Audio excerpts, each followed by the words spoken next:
Greetings everyone, Francis Fernando here. Hashtag how much will I make? My mantra when it comes to investing in multifamily housing. The reason it's my mantra is because if you are going to take your valuable time and money and park it into a real estate investment, then it darn well be better giving you a return on your investment. So today we're going to talk about the effects of COVID-19 on the multifamily market. Where are we today? Where were we before the market took a little tumble with this introduction of the virus?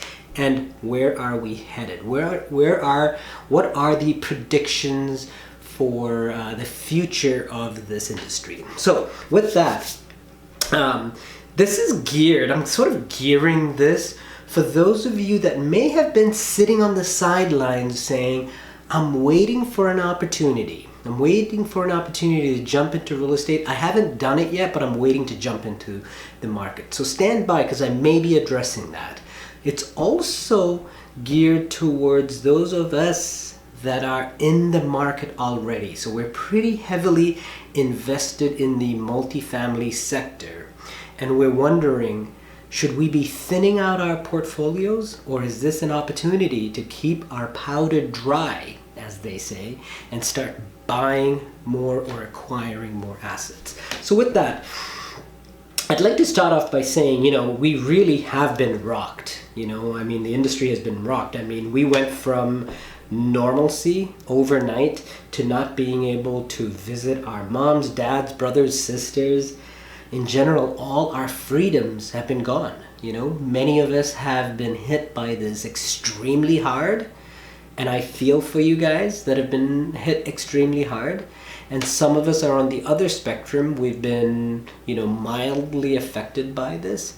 And those of us that have been mildly affected, I say we are extremely lucky about this. There's a beautiful quote by Jenny Young that just reminds me of where we are. And it reads like this: every situation in life is temporary. So when life is good, make sure you enjoy and receive it fully.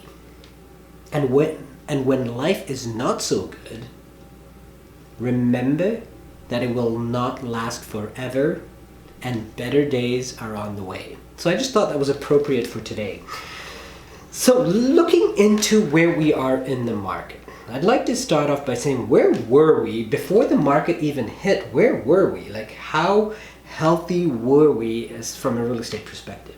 So interestingly, I read and I kind of keep abreast on a lot of the market stats. So at the end of 2019, all the industry experts, Moody's and all the predictors of the market stated that we are expecting another powerful year. 2020 is forecasted to be yet another year that is great for the multifamily sector.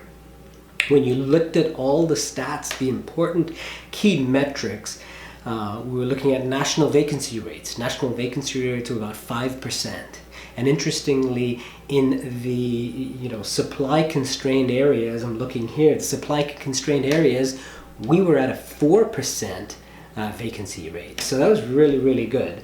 Average rents were on the rise. That's again a beautiful number. National rents were on the rise, 4%. And all indications as far as construction were on the positive. Every index related to construction rates were just, construction is plowing through, permits were being pulled. And so that's an indication that there was going to be enough supply that is driven by the demand for the market. So in that sense, we were good. So that's where we were on the market. I'd like to quickly touch on what drives the multifamily market. What are important stats to look at when we're observing and measuring where the market is. The first is the jobs market. How are we doing from an unemployment standpoint? Because ultimately, it's the employed people that have the ability to pay for the rents in the multifamily sector. So jobs are definitely important.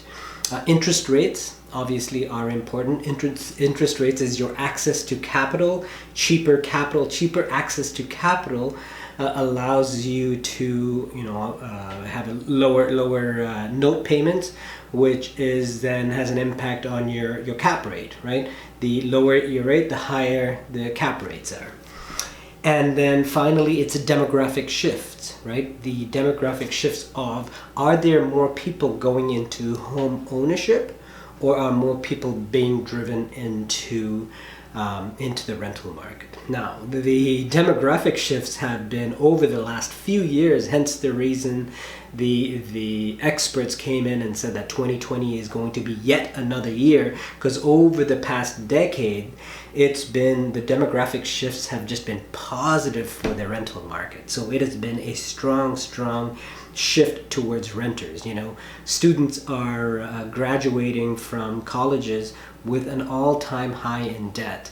And because of that high debt, they're not able to afford to be able to buy the ever-rising prices of single-family homes, along with a cultural shift too. I think the old culture of owning a home and staying situated in a home for 30 years and paying down your mortgage and having the white picket fence, I think those years are gone. I think the younger generation are more looking for flexibility. They want to be able to lock up their doors and just leave. They want a flexible homes, smart homes that they're able to manage their thermostats from a distance. So that's the kind of stuff that people are looking. So demographic shifts have definitely leaned towards a stronger rental market.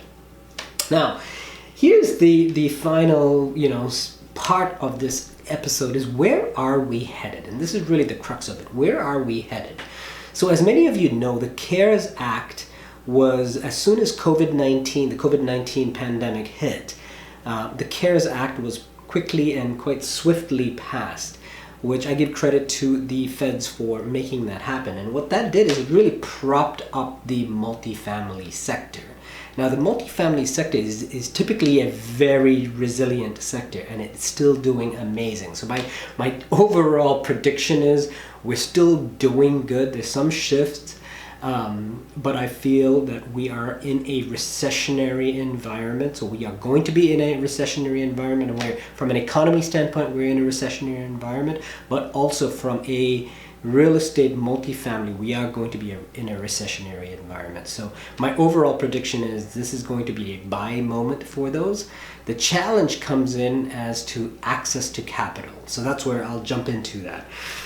So anyway, the Fed stepped in. They've sort of propped up with the CARES Act. Now, the CARES Act, for those of you that don't know, the CARES Act, basically for any enterprise-backed loans, they have created a forbearance. So basically, they're not pursuing foreclosures on, and there's loan, not forgiveness, but loan forgiveness as far as they're deferring the loan payments out 12 months out. So if for anyone who can't pay their mortgages just because of a constraint from receiving rent, there is a forbearance offering. So along with the forbearance, I just want you to keep in mind that those payments are due back in 12 months in a payment fashion. The second is that it also goes in with the fact that you cannot commence or pursue any evictions of tenants that aren't able to pay. So there's a moratorium on pursuing any evictions for tenants that can't in fact pay their rent. So the two of them are sort of tied together. Freddie and Fannie loans, you do have to demonstrate that there is a hardship. And it's quite easy to actually demonstrate the hardship. It's as simple as demonstrating a delinquent report. You don't necessarily need to show the entire rent roll with names and numbers, but you're just showing a performance rent roll, showing your delinquent rents and your inability to collect X percentage of rents for the month, and thereby showing hardship. So that's sort of where, what has come in to sort of prop up the industry. But here's my predictions. Number one, institutional capital is going to be down. So capital has tightened. So institutional lenders are not going to be lending. Where you are going to be able to find capital to swiftly be able to close on what I feel is going to be a recession in the market is private capital. So go out there and start making relationships with private capital, private funders. Private capital is going to be gold, and those relationships associated with that are going to be gold. Right now, I'm working on a large refinance project for a fairly large outfit, and unfortunately, we could not get institutional. We knocked on the doors of all the institutional lenders, and we were rejected. So we're actually going the route of private capital. Thankfully, I have those relationships, and I've been able to garner some of those relationships, and we're going the private capital route. Number 2 is 1031 exchanges. If you qualify for a 1031 exchange, now is the time. Before the market takes a complete tank, it might be a perfect opportunity for you to facilitate a 1031 exchange. There's going to be challenges with that from the standpoint of selling and purchasing, just because everything is delayed. Due diligence is delayed, tours of properties are delayed. But if you're on the verge of a 1031 exchange, I would highly recommend that you accelerate that and get that going right away. As far as me personally, I'm about 6 months behind. I sold a portfolio about 6 months ago. I am, slapping myself saying, I wish I knew that this was going to be in the air, which is, it's not a positive. I don't mean I wish it in the sense of what's going on in the market, but I wish I had foresight to where the market was going to go from a pandemic situation to be able to take advantage of that. So anyway, bummer on that end. And then the third is on the asset management side. Realize that asset managers are in a sort of a crisis mode. They're dealing with a lot right now. They're dealing with, I've been speaking to a lot of the large national property management companies, and it's not so much from a collection standpoint. Thankfully the feds have come in with the stimulus checks. They've come in, the SBA has been, giving out loans to prop up a lot of these self-employed individuals and small businesses. Unemployment has been quick and swift, along with that additional $600 commitment that they're giving to self-employed people. So all that infrastructure sort of swiftly came in, and it really propped up the marketplace and the rental base. And so people's ability to pay has still been strong. And because of that, the crisis from an asset management standpoint or a property management standpoint is not really the collections, but it's more the operational aspect. The procedures as it pertains to performing maintenance, the procedures as it pertains to doing property tours, due diligence for any of the sales or acquisitions. The due diligence has been just delayed. And of course, the moratoriums associated with evictions. So on the asset management side, there's delays. So here's, my prediction is market's definitely going to go down. Be aware of and make your relationships, strengthen your relationships with the private lenders. Look at 1031 exchanges. That could be a real huge positive right about now. And understand from an asset management standpoint, there's going to be challenges. But sort of in closing, my thought is, the future of multifamily is really going to be in the hands of people who understand these three challenges. And if you can create an opportunity within these three challenges, and you're in the multifamily sector for the long haul, you can create a great opportunity for yourself in this market.